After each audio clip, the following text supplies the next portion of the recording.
아멘, 아멘. 코로나가 꺾일 듯 안 꺾이고 더 기승을 부리죠. 왕성교회 12명의 청년이 확진이 되면서 23명으로 늘어나는데, 교회만 문제가 되는 게 아니라 그 중에 한 명이 큰 호텔에 근무하는데 호텔이 폐쇄가 돼버리고, 그 중에 한 사람이 학교 교사인데 학교가 폐쇄가 돼버리고, 그 피해가 정말 말할 수 없이 넓어지는 이런 안타까운 모습들도 보게 됩니다. 중앙침례교회가 선제 대응을 하는데 오늘서부터 다음 주일까지 온라인 예배로 바꿔버렸어요. 이유가 뭐냐 하면, 교인 중에 교회에서 확진된 건 아니지만 모자가 바깥에서 확진이 된 것 때문에 예배를 2주 동안 온라인으로 이렇게 전환해서 선제 대응하는 이러한 모습도 보게 됩니다. 정말 나오시는 여러분들 너무너무 귀한 분들이에요. 그렇기 때문에 여러분들 보호 받으셔야 됩니다. 스스로를 보호하시고 남도 보호하셔야 됩니다. 그러니까 여러분 꼭 마스크 꼭 쓰시고, 코로나로 나오는 코도 막아주시고, 막 마음이 뜨거워질 때, 막 생명 다해 찬양하고 싶을 때 속으로 찬양하시고, 아멘. 성가대 연습 너무 많이 하지 마시고, 야 이거 오늘 은혜 받네, 막 열 받네, 막 이러면서 마스크 제끼지 마시고, 여러분 하여튼 스스로를 꼭 이렇게 보호해 주시길 정말 주의 이름으로 부탁을 드리겠습니다. 아멘이시죠? 말씀으로 들어가겠습니다. 얼음판에서 놀던 아이가 얼음이 깨지면서 빠져버렸어요. 그런데 세상에 어떤 아이가 그 죽음의 위협을 무릅쓰고 그 아이를 꺼집어낸 거예요. 그 소문을 들은 그 물에 빠졌던 아이의 엄마가 그 아이를 찾아가서 막 칭찬합니다. 야, 너 정말 용감하구나. 어떻게 얼음물 속에 뛰어들어가서 내 아들을 건져낼 생각을 했니? 그랬더니 이 아이가 이렇게 대답합니다. 그 아이가 제 스케이트를 신고 있었어요. 그러니까 여러분, 원인 없는 결과, 그 원인이 결과를 낳았다, 지금 이렇게 이야기를 하는 거죠. 세상에서도 말을 할 때 반드시 그 결과를 낳기 위해서는 이런 저런 원인이 있었다 이야기를 한단 말입니다. 여러분, 누가 이런 말을 정말 좋아하냐 그러면 사단이 좋아하는 거예요. 하나님께 사단이 뭐라고 합니까? 원인 없는 결과가 어디 있겠습니까? 하나님, 동방의 갑부가 되게 하셨으니 그가 하나님을 경외하는 것 아닙니까? 그 재물을 걷어가 보십시오. 그럼 하나님 경외하기를 멈출 것입니다. 물론 우리에게도 원인이 있습니다. 그래서 결과를 낳았습니다. 그 원인이 무엇입니까? 예수 그리스도가 저와 여러분들을 얼마나 사랑하셨는지 십자가에 몸버려 피 흘려 죽어주시고 우리를 구원해 주신 그 원인, 이 한 가지 원인만으로도 우리는 충분하여 그분을 위해서라면 목숨도 아낌없이 내어놓을 수 있는 결과에 도달할 수 있게 되는 것이죠. 아멘이십니까? 아멘이십니까? 오늘 지난주에 제가 말씀 성경을 통해서 욥기 16장을 통해서 욥 자신이 당하는 고난도 정말 힘든데 더욱 그를 힘들게 하는 건 친구들의 자기를 향한 인식이었다 말씀을 드렸습니다. 그를 위로하기 위해서 온 친구들 한동안 울어주는 것 같더니 이제 욥을 몰아붙이기 시작합니다. 내 손에 제약이 가득해서 그 죄의 결과로 인해서 너는 지금 형벌을 당하고 있는 것 아니냐 말을 합니다. 그러나 욥이 죄인 취급을 받는 그러한 상황 속에서도 그가 하늘을 향하여 우러러보며 기도로 눈물로 하나님 앞에 나아가는 모습은 정말 우리에게 도전이 되었습니다. 자, 욥기 16장 20절 말씀을 같이 읽어보겠습니다. 시작. 나의 친구는 나를 조롱하고 내 눈은 하나님을 향하여 눈물을 흘리니. 그 친구의 조롱, 지난주 그 엘리바스의 경멸, 이제 점점 강력해지고 있단 말입니다. 그러니까 욥이 친구들의 조롱, 친구들의 경멸이 너무너무 힘든 거죠. 그런데 그 힘든 상황 속에서 욥이 하는 행동은 하늘 하나님을 바라보며 눈물로 그 앞에 나아가는 귀한 모습을 우리에게 보여주고 있다라는 것이죠. 그러면서 욥이 뭐라고요? 우리 입장을 바꿔보자. 입장이 바뀌면 나도 너희들처럼 머리 절레절레 흔들어가면서 너희들 비난하고 너희들 얼마든지 정죄할 수 있지만 나는 그렇게 하지 않겠다라는 것이죠. 어떻게 하겠다라는 거예요? 오히려 재난의 위로자가 되지 않고 오히려 나는 너희들을 위로하고 격려하여서 근심을 풀어주었을 것이다. 너희들을 더 강하게 세웠을 것이다. 이렇게 이야기하고 있다라는 것이죠. 16장 5절 말씀 같이 읽어보겠습니다. 시작. 그래도 입으로 너희를 강하게 하며 입술의 위로로 너희의 근심을 풀었으리라. 고난의 때입니다. 엄청나게 조롱과 경멸을 당하고 있는 때입니다. 그런데 하나님마저도 욥의 위로자가 되질 않습니다. 오히려 큰 고통을 가중시키는 분으로 16장에 묘사되고 있습니다. 그러니 얼마나 숨막히고 억울하고 눈물나고 괴롭겠습니까? 그러나 욥, 우리가 계속해서 보잔 말입니다. 욥 자신에게는 형벌을 받을 만한 아무런 죄가 없고 자신의 기도는 변함없이 감람류처럼 정결하게 하나님 앞에 서 있다, 그는 고백을 하고 있단 말입니다. 16장 17절도 같이 읽어보겠습니다. 시작. 그러나 내 손에는 포악이 없고 나의 기도는 정결하니라. 그러면서 16장 21절에 하나님과 그 사람 사이에, 그리고 이웃과 그 나 사이에 하나님이 중재자, 하나님이 변호인이 되기를 원합니다. 하나님, 나를 오해하고 있는 사람들에게 그들이 오해하고 있다고 하나님 증인이 되어 주시고, 하나님 나의 변호인이 되어 말씀해 주옵소서. 지금 욥의 간구가, 욥의 눈물이 하나님 내 건강 회복시켜 주세요, 하나님 내 과거의 물질들 회복시켜 주세요, 이런 기도가 아니었단 말입니다. 그는 끝까지 하나님 앞에 하나님 나의 결백함을, 나의 무지함을 하나님 그들에게 말씀하여 주옵소서 간구하고 있단 말입니다. 저와 여러분들도 예수 믿는다고 하지만 세상 살아가다 보면 조롱받을 수 있습니다. 경멸받을 수 있습니다. 억울한 누명을 뒤집어 쓸 수도 있습니다. 한마디로 오해받고 살아갈 수 있다는 것이죠. 그때 저와 여러분들도 욥처럼 유일한 심판자 되시는 하나님 앞에 기도로 눈물로 나아갈 수 있는, 그러면서도 하나님 알아서 하세요가 아니라 내 기도는 변함없이 하나님 앞에 정결합니다. 하나님 이 마음을 받아주시고 그들의 오해로부터 나를 풀어주시옵소서.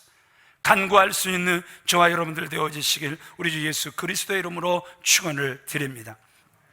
17장 역시 엘리바스가 한 말에 대한 욥의 대답이에요. 여기서 우리는 욥의 아주 비참한 모습을 우리는 볼 수 있습니다. 지금 욥이 무엇을 느끼냐 하면 죽음이 바로 문턱임을, 죽음이 바로 자신의 코앞임을 그가 느끼고 있다라는 것이죠. 1절 말씀을 같이 읽어보겠습니다. 시작. 나의 기운이 쇠하였으며 나의 날이 다하였고 무덤이 나를 위하여 예비되었구나.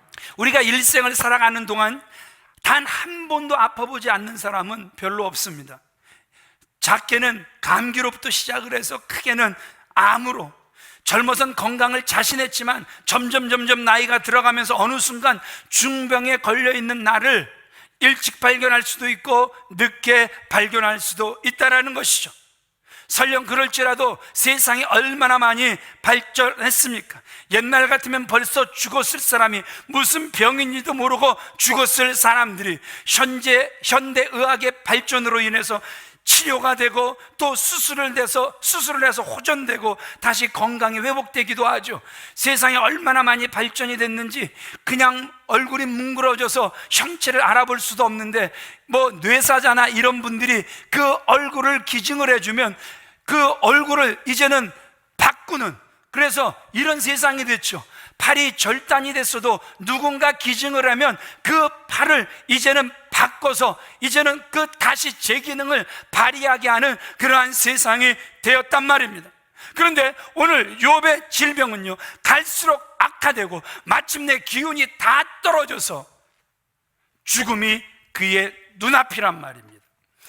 그러나 여러분, 이 죽음이라는 게 사실 욥에게만 해당되고 있습니까? 아니란 말입니다. 이 죽음이라는 단어는 그 누구도 피해갈 수 없는 저와 여러분 모두에게 다 해당되는 그러한 말씀이란 말입니다.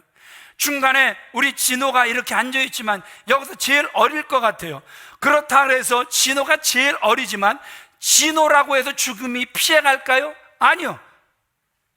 진호라고 해서 결코 죽음이 피해가지는 않을 거란 말입니다. 욥기서에 왜 욥을 통해서 이런 모습을 기록하고 있습니까? 그 어느 누구도 건강은 장담할 수 없다, 장담할 수 없다? 장담할 수 없다라는 거예요. 사단이 흔들 수도 있고 내 육신의 연약함의 결과로 우리는 병들 수 있다라는 거예요.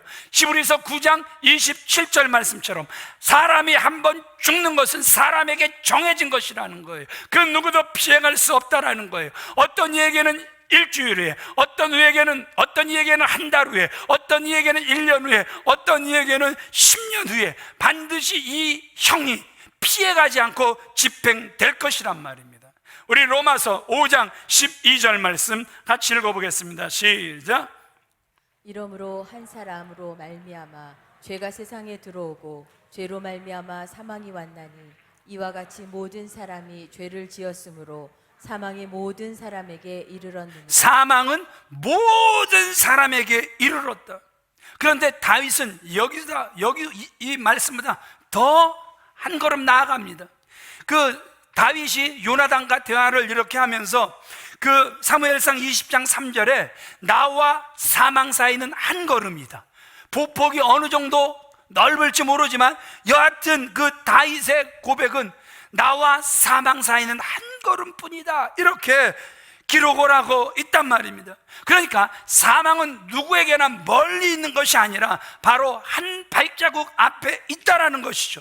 오늘이 될지 내일이 될지 그 누구도 모른다라는 것이죠. 우리 야고보서 4장 13절로 14절 말씀을 같이 읽어보겠습니다. 시작. 우리가 어떤 도시에 가서 거기서 1년을 머물며 장사하여 이익을 보리라 하는 자들아, 내일 일을 너희가 알지 못하는도다. 너희 생명이 무엇이냐? 너희는 잠깐 보이다가 없어지는 안개니라. 내일 일을 여러분들이 안다 모른다? 아니, 왜 알죠. 10년 계획, 20년, 30년 계획 막 세우니까. 그런데 오늘 성경도 우리에게 분명히 말씀하고 계시죠. 내일 일을 저도 몰라요. 어느 정도로 죽음이 가까이 있습니까? 이 누가복음 12장에 가서 보면 어리석은 부자가 나오죠. 이 어리석은 부자가 자기 밭에 농사를 지었는데 어마어마하게 많은 결실이 나온 거예요.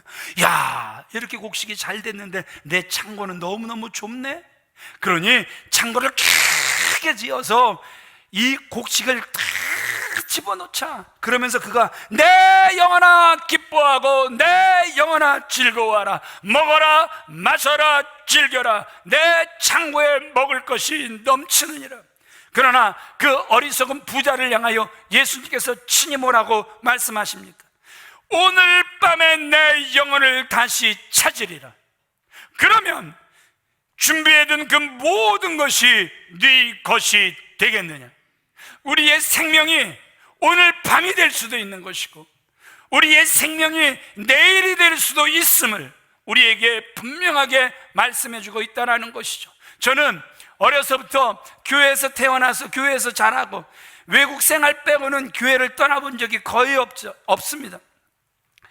언젠가 제가 어렸을 때인데요, 이 예배당에서 그 권사님 한 분이 아주 즐겁게 마음을 다해 예배를 딱 드리시고 운동장에서 성도님들과 마당에서, 교회 마당에서 이렇게 즐겁게 담소를 나누시는 거예요. 그러니 그 권사님이 돌아가시리라고 상상이라도 해본 분은 한 사람도 없단 말입니다. 그런데 갑자기 피식 쓰러지시더니요, 제 앞에서 넘어지시더니 그 길로 하나님께서 불러가신 거예요. 박장로님, 맞아요. 기억나세요? 아니, 저를 맞춰주실 필요는 없어요. 2부 땐 김봉덕 권사님이 생생한 증인이시니까 맞다고 말씀해 주시더라고요. 그럼 맞는 거예요? 네, 맞는 거예요. 예? 누가 세상에 예배 끝나고 성도들과 교제하면서 하나님께서 불러가시리라고 그 어느 누가 상상이라도 했겠습니까? 죽음이 늘 우리에게는 먼 데 있는 것 같단 말입니다. 아직도 1년 뒤, 5년 뒤, 10년 뒤, 20년 뒤 이것을 바라보면서 살아가고 계시는 분들이 생각 갖고에 많을 수 있다는 것이죠. 그런데 오늘 성경은 절대 그렇지 않다 우리에게 말씀해 주고 있다는 것입니다. 여러분, 어리석은 부자처럼 되지 않게 되시길 주님의 이름으로 축원을 드립니다. 어느 부인은 이제 막 자기가 죽게 이렇게 되니까 남편에게 계속 신신당부하는 게 나 죽거든 바로 장가갈 거지, 장가가지 마, 뭐 이렇게 이야기를 한대요. 여러분, 정말 나에게 죽음의 그늘이 짙게 드리워졌다면 지금 그 걱정할 때가 아니란 말입니다. 정말 나를 점검하며 내가 아버지 앞에 섰을 때 부끄러움이 없을까, 그것을 점검해야지. 나 죽거들랑 기다렸다는 듯이 장가가면 안 돼? 저랑 아내랑 이런 대화를 해요. 아내가 항상 하는 말 중에 하나가, 여보, 혹시라도 내가 먼저 죽거들랑, 그런데 내가 먼저 죽을 것 같지는 않고 당신이 제가 먼저 죽을 것 같대요. 그래야 깨끗하게 잘 정리가 되고 자기가 따라올 거라고. 꼭 하여튼 제 아내가 하는 말이 저보다 오래 살 것 같이 늘 이야기할 때마다 속이 부글부글 끓습니다.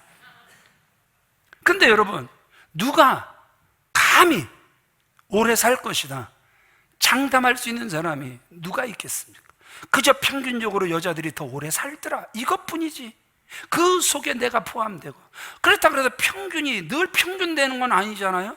저는 지금도 120살은 살 것 같다니까요. 기본으로 저는 한 120은 살 것 같아요. 그런데 이것도 제 소리일 뿐이지 하나님이 담보해 주실 수 있는 상황은 아니라는 것이죠. 이해가 되십니까? 이해가 되시길 바랍니다. 근데 여러분, 이 말을 제가 드리니까 여러분 오해가 있을 수 있어요. 그런데 여러분 오해가 없기를 바랍니다. 우리가 매일매일 마지막 날처럼 산다고 해서 장래에 대한 경영도 계획도 없이 살자는 것은 아니란 말입니다.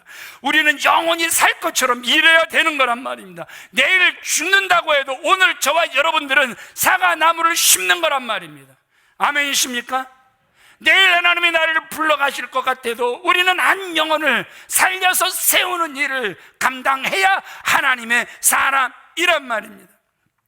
그러나 저와 여러분들이 사는 것은 오늘 죽을 것처럼 살아가셔야 된다는 것이죠. 죽음이 우리 가까이 있는 것을 아는 사람은요, 현세에 지나친 관심과 집착하지 않는단 말입니다.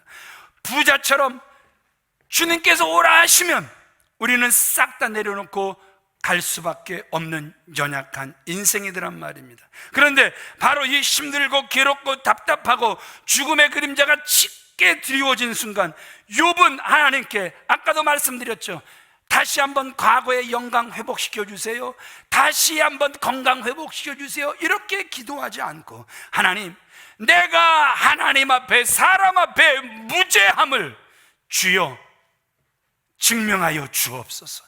나의 보증인이 되어 주옵소서. 나의 담보가 되어 주옵소서. 16장 19절에서 욥은 나의 중보자가 되달라고, 나의 변호인이 되달라고 했는데 엘리바스의 경멸이 점점 세지니까 욥도 점점 하나님 앞에 강하게 나아가고 있는 귀한 모습을 우리에게 보여주고 있단 말입니다. 여러분, 담보물이 뭡니까? 상거래나 재판에 서로 간의 약속을 확실하게 하기 위해서 내놓는, 그쵸? 그 증거물이란 말입니다. 물적 증거물이란 말입니다. 그러니까 여러분, 어떤 사람은 누가 보증을 서달라 그래도 한 사람 보증 서줄 사람이 없는 그러한 분들도 꽤 많이 있을 수 있습니다. 그런데 가지고 있는 게, 누리고 있는 것들이 좀 있다 보면 사람에게 부탁을 하죠. 나 지금 당장 돈은 현찰이 없어서 그런 건데 이거 봐, 땅도 있고 이거 봐, 건물도 있고 있는 거 알지? 그러니까 나 보증 좀 서줄래? 나에게 담보해 줄래? 그러면 여러분들이 판단할 때, 이 사람은 보증 서줘도 되겠다, 담보해 줘도 되겠다, 그래서 막 서로 앞다퉈 담보도 해주고 보증을 서줄 수 있는 그러한 그 형편이 되는 분들이 있단 말입니다.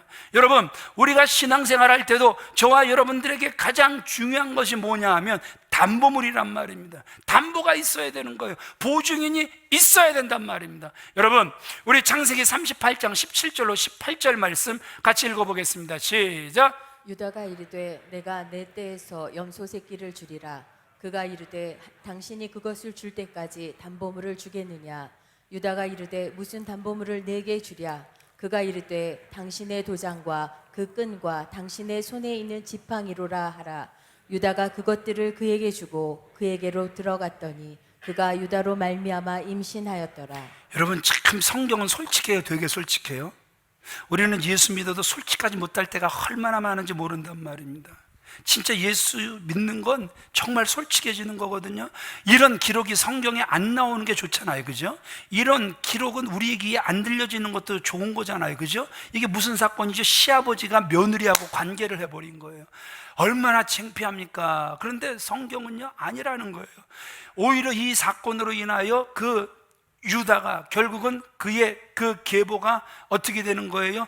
다윗으로, 예수 그리스도로 이어지는 참으로 귀한 모습을 우리에게 보여주고 있다는 것이죠. 자, 시아버지 유다가 그 며느리 다말이 창녀로 변장을 해요. 그런 다음에 시아버지를 이렇게 유혹을 하는 거예요.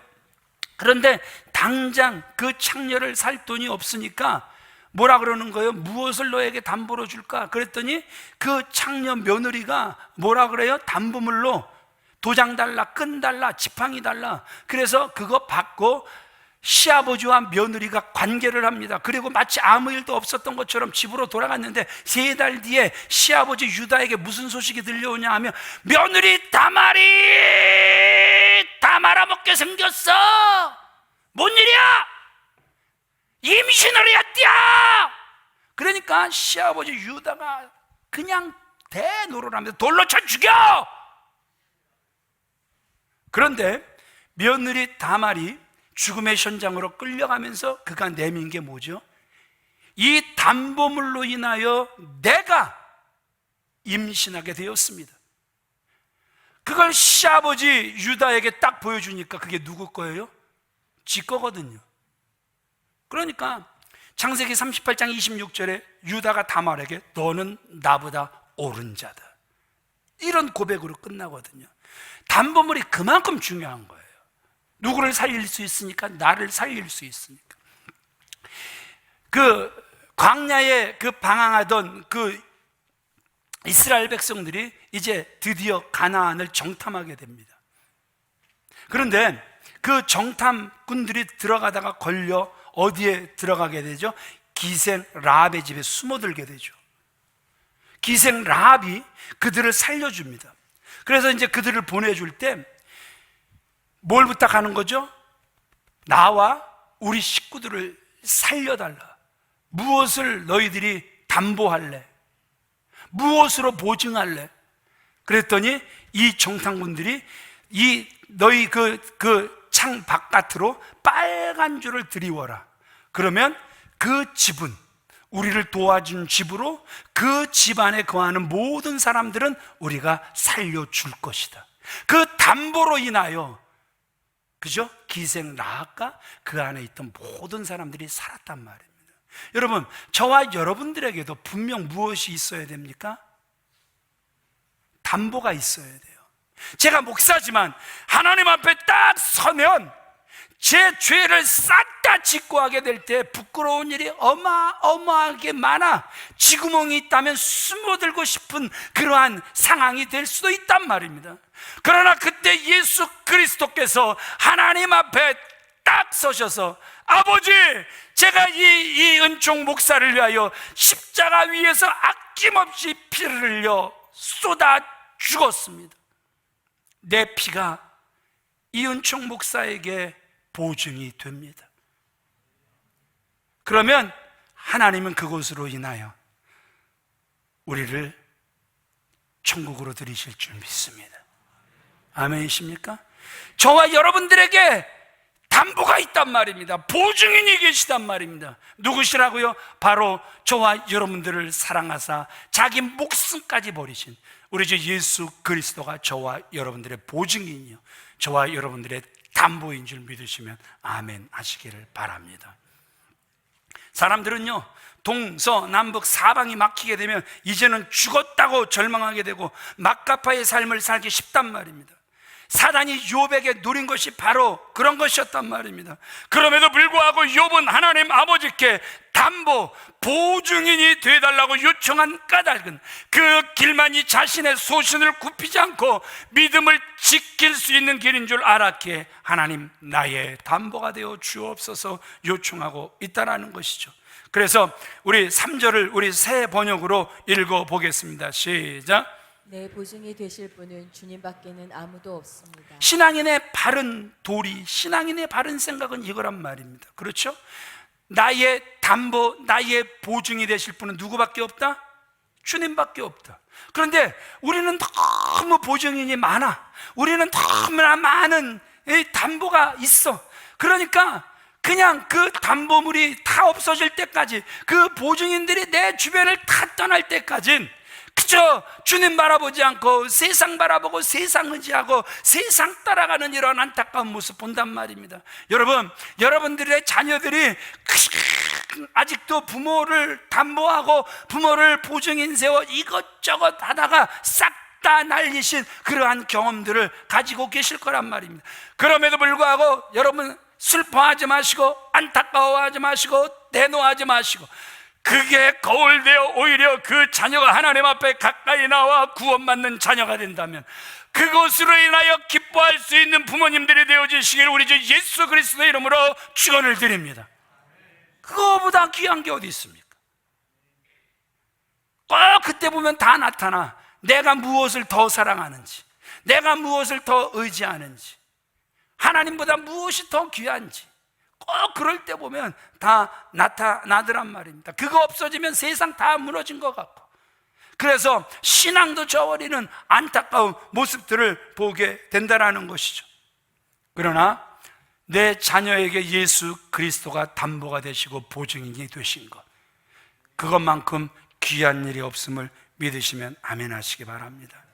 그래요, 세상에서 아무런 소망이 없고 세상으로 인해 극심한 고난을 받고 있지만 그럼에도 불구하고 낙심하거나 좌절하지 않고 오직 하나님만을 바라보는 것, 하나님께 이렇게까지 나의 보증인이 되어 주옵소서 말할 수 있는 것, 이런 분이 참 신앙인이 아니고 무엇이겠습니까?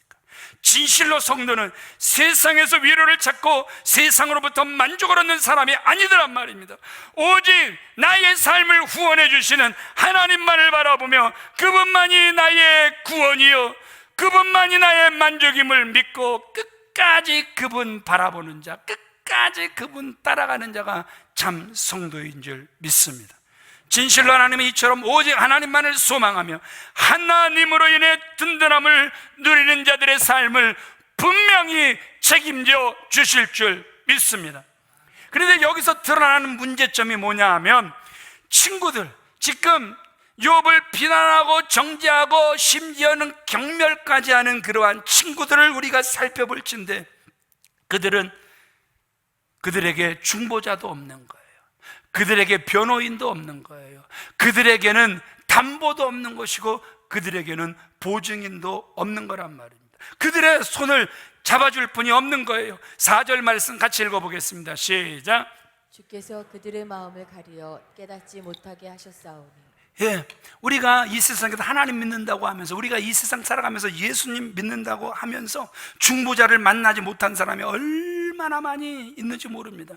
그런 분들은 아직도 무엇을 내 속에 담지 못한 거예요? 보아이신 예수 그리스도를 담지 못한 거란 말입니다. 진짜 찾아야 될 보물을 아직도 찾지 못한 거란 말입니다. 예수 그리스도는 보물 중에 보물인 줄 믿으시면 아멘 하시기 바랍니다. 최고의 지혜요 최고의 복이 예수 그리스도임을 믿으시면 아멘 하시기 바랍니다. 그런데 너무나도 많은 사람들이 예수 그리스도를 알되 피상적으로 알고 있단 말입니다. 다른 말로 보물 없이 믿는 거란 말입니다.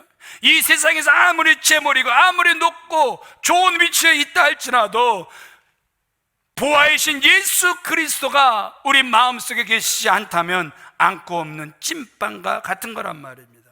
그런 사람들이 아무리 열심히 봉사하고 아무리 열심히 믿는다 하지만 국물도 없는 거란 말입니다. 저와 여러분들에게는 중보자가 있어야 될 줄 믿습니다. 저와 여러분들에게는 담보가 있어야 될 줄 믿으시면 아멘 하시기 바랍니다. 그런데 오늘 본문에 왜 친구들은 보증인, 담보 대신 하나님을 모르는 겁니까? 예수 그리스도를 모르는 겁니까? 주님께서 그렇게 그들의 마음을 가려버리신 거예요. 이게 불행인 거예요. 우리 마태복음 13장 13절로 16절 말씀 같이 읽어보겠습니다. 시작. 내가 그들에게 비유로 말하는 것은 그들이 보아도 보지 못하며 들어도 듣지 못하며 깨닫지 못함이니라. 이사야의 예언이 그들에게 이루어졌으니 일렀으되 너희가 듣기는 들어도 깨닫지 못할 것이요 보기는 보아도 알지 못하리라. 여러분, 그 뒤에 거 지금 다 읽은 거예요? 예. 그러나 이거 있잖아요. 이 백성들의 마음이 완악하여져서 그 귀는 듣기에 둔하고 눈은 감았으니 이는 눈으로 보고 귀로 듣고 마음으로 깨달아 돌이켜 내게 고침을 받을까 두려워함이라 하였느니라. 그러나 너희 눈은 봄으로 너희 귀는 들음으로 복이 있도다. 여러분, 복 중에 복이 뭐예요? 예? 너희 눈은 하나님을 볼 수 있는 게 복이에요. 우리의 귀는 하나님의 말씀을 들을 수 있는 게 복이란 말입니다. 아멘이십니까? 그런데 제가 새벽마다 항상 기도문을 붙여놨어요. 기도문이 뭐냐 하면 듣는 귀가 있게 하옵소서, 듣는 마음이 있게 하옵소서, 깨달아 아는 마음이 있게 하여 주옵소서. 그런데 이게 마음에 와닿질 않는 거예요. 복 중에 복은 이 새벽에도 시간 세벌 허송하지 않으려면 듣는 귀가 있어야 된단 말입니다. 듣는 마음이 있어야 된단 말입니다. 깨달아 아는 마음이 있어야 된단 말입니다.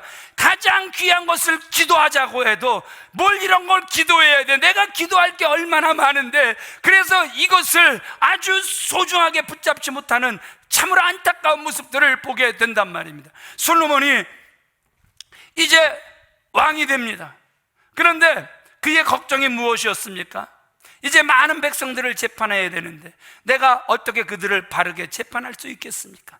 그래서 그의 마음의 부담감을 이제 안고 하나님 앞에 나아가 일천번제를 쌓게 됩니다. 일천번제가 끝난 날, 그날 밤 꿈에 하나님께서 그에게 나타나셔서 솔로몬아, 내가 나를 사랑하니 내가 내게 무엇을 줄고 내게 구하라, 이렇게 이야기를 합니다. 그때 솔로몬이 그 열왕기상 3장 가서 보면 뭘 구합니까? 부를 구합니까? 귀를 구합니까? 장수를 구합니까? 아니요. 따라합시다. 듣는 마음. 솔로몬이 뭘 구한다고요? 듣는 마음을 구하는 거예요. 하나님, 제가 왕이 되어 재판을 하다가 내 경험이 쌓이면서, 그래서 노하우가 쌓이면서 이제 사람들 말 듣지 않고 이제 내가 판단할까 두렵사오니 하나님, 듣는 마음을 내게 허락하여 주옵소서. 여러분, 부부간에, 부모 자식 간에, 가까운 사람들 간에 왜 관계들이 깨지는 줄 아십니까? 이제 그 사람을 많이 안다, 더 많이 안다, 나 정말 경험 많이 쌓였다, 그러면서 안 들으려고 하는 거예요. 안 들어도 다 알아. 그래도 귀를 막아버리는 거예요. 그래서 관계들이 막 깨져버리는 안타까운 모습을 우리에게 보여주고 있는데, 이 솔로몬이 왜 지혜로운 사람입니까? 하나님, 나에게 듣는 마음을 허락하여 주옵소서. 여러분들이 구해야 될 게 다른 게 아니에요. 부부간에 구해야 될 게 다른 게 아니에요. 남편의 진심을 듣는 마음을 허락하여 주옵소서. 아내의 진심을 듣는 귀를 허락하여 주옵소서. 자녀들이 억울하지 않도록, 괴로워하지 않도록 듣는 마음을 허락하여 주옵소서. 리더는 듣는 귀, 듣는 마음이 있어야 된다라는 것이죠. 아멘이십니까? 아멘이십니까? 여러분들을 축복합니다. 하나님께서 여러분들에게 듣는 마음을 주시길 바랍니다. 깨달아 아는 마음을 주시길 바랍니다. 오늘 예배의 자리에 앉아 있다고 여러분 이게 구원을 보장하는 건 아닙니다. 오늘 이 귀한 시간, 하나님 나에게 무엇을 허락하여 주옵소서? 듣는 귀를 허락하여 주옵소서. 듣는 마음을 허락하여 주옵소서. 여러분, 그래야 이 시간이 결코 헛되이 흘러가는 시간 되지 않는 거란 말입니다. 자, 오늘 말씀의 제목이 뭐죠? 한번 따라해 볼까요? 의인은 그 길을 꾸준히 가고. 예, 우리 8절 9절 말씀 읽어보겠습니다. 시작. 정직한 자는 이로 말미암아 놀라고 죄 없는 자는 경건하지 못한 자 때문에 분을 내나니 그러므로 의인은 그 길을 꾸준히 가고 손이 깨끗한 자는 점점 힘을 얻느니라. 예, 욥에게 닥친 상황은요, 욥에게 심한 회의와 좌절을 안겨주기에 충분했어요. 그럼에도 불구하고 욥은 탈선의 길로 가지 않고 굳은 의지로 끝까지 나는 가리라 주의 길을 가리라, 그 길을 걸어가고 있는 모습을 우리에게 보여주고 있단 말입니다. 이게 답이에요. 답이 뭐냐고요? 따라합시다. 의인은 그 길을 꾸준히 가면 된다. 나에게 작정된 그 길을 꾸준히 가는 게 답이란 말입니다. 자로나 우러나 치우침 없이, 목사의 말 때문에 흔들림 없이, 뭔가 나의 마음을 상하게 한 사람의 말소리에 흔들림 없이, 그래서 세상이, 사회가 뭔가 좀 힘 있는 사람이 나에게 어렵게 하고 힘들게 하고 상처를 주는 그러한 상황이 되더라도 의인은 그 길을 꾸준히 가면 되는 거란 말입니다. 믿음으로 사는 자가 하늘 위로를 받게 돼 있는 거란 말입니다. 믿으시면 아멘 하시기 바랍니다. 특별히 오늘 욥 뭐라고 기록하고 있습니까? 손이 깨끗해야 된다. 왜 손이 깨끗해야 됩니까? 손이 깨끗한 자가 힘을 점점 얻게 돼 있다라는 거예요. 여러분, 욥이 친구들과 마찬가지로 그는 하나님께서 의인에게 복을 주신다라는 사실을 믿고 있습니다. 욥은 도저히 소망을 지닐 수 없는 상황 속에서도 자신의 회복을 기대하고 있단 말입니다. 그럼 여러분, 손이 깨끗해야 된다 이렇게 이야기를 하는데 어떻게 살아갈 때 우리의 손이 깨끗해지는 것입니까? 그래서 점점 힘을 얻게 되는 것입니까? 다윗이 시편 1편에 뭐라고 말씀하고 있습니까? 악인의 길을 쫓지 아니한다, 죄인의 길에 서지 않는다, 오만한 자의 자리에는 앉지도 않는다. 이게 손이 깨끗한 거란 말입니다. 여러분들을 주 안에도 축복합니다. 저도 제 자신을 축복합니다. 손이 깨끗하길 원합니다. 하나님의 백성들로서 손이 깨끗하게 되시길 우리 주 예수 그리스도의 이름으로 축원을 드립니다. 그래야 우리의 청결함으로 힘을 점점 얻어가게 될 줄 믿습니다. 이것이 죄인과 의인의 차이점이란 말입니다. 의인은 고난 속에서도 주의 길을 꾸준히 걸어갈 때 점점 힘을 얻게 되고 주 안에서 승리하게 될 줄 믿습니다. 욥은 사람들의 비방과 모욕을 끝까지 견디며 끝까지 자신의 의로운 길, 믿음의 길을 걸어가더란 말입니다. 절망적인 상황 속에서도 하나님을 통해 힘을 얻더란 말입니다. 나는 가리라, 누구의 길을? 주의 길을 가리라. 누구 발자취 따라? 주님 발자취 따라 나는 가리라. 여러분, 말씀을 마치겠습니다. 욥은 점점 죽음을 느끼고 있습니다. 이런 상황 속에서 두 가지를 하고 있습니다.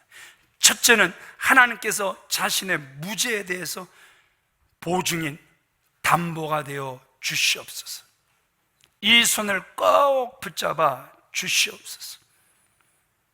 두 번째, 의인은 그 길을 꾸준히 가고 하나님 끝까지 주님이 작정하신 길을 걸어가게 하옵소서. 그 안에서 힘을 더욱 얻게 하옵소서. 다시 한번 말씀드립니다. 의인은 믿음으로 사는 자란 말입니다. 예수님, 이 손을 꼭 잡고 가소서. 약하고 피곤한 이 몸을 폭풍 후 흑암 속 해치사 빛으로 손잡고 날 인도하소서. 욥이요, 친구들의 말에 때로는 실망하고 분노하고 절망하면서도 하나님 앞에서 의롭게 살고자 다짐한다는 것은 정말 놀라운 일이란 말입니다. 어떤 고통과 절망 중에도 삶을 포기하지 않고 그의 신앙을 포기하지 않았단 말입니다. 저와 여러분들 또한 어떤 고난 속에서도 하나님, 나의 증인이 되어 주옵소서, 하나님, 나의 중보가 되어 주옵소서, 하나님, 나의 담보가 되어 주시옵소서, 그 하나님을 움직여갈 수 있기 위하여 항상 깨끗하게 살아갈 수 있는 저와 여러분들, 그래서 그분 안에서 힘을 얻고 또 얻는 귀한 분들이 다 되어지시길 우리 주 예수 그리스도의 이름으로 축원을 드립니다.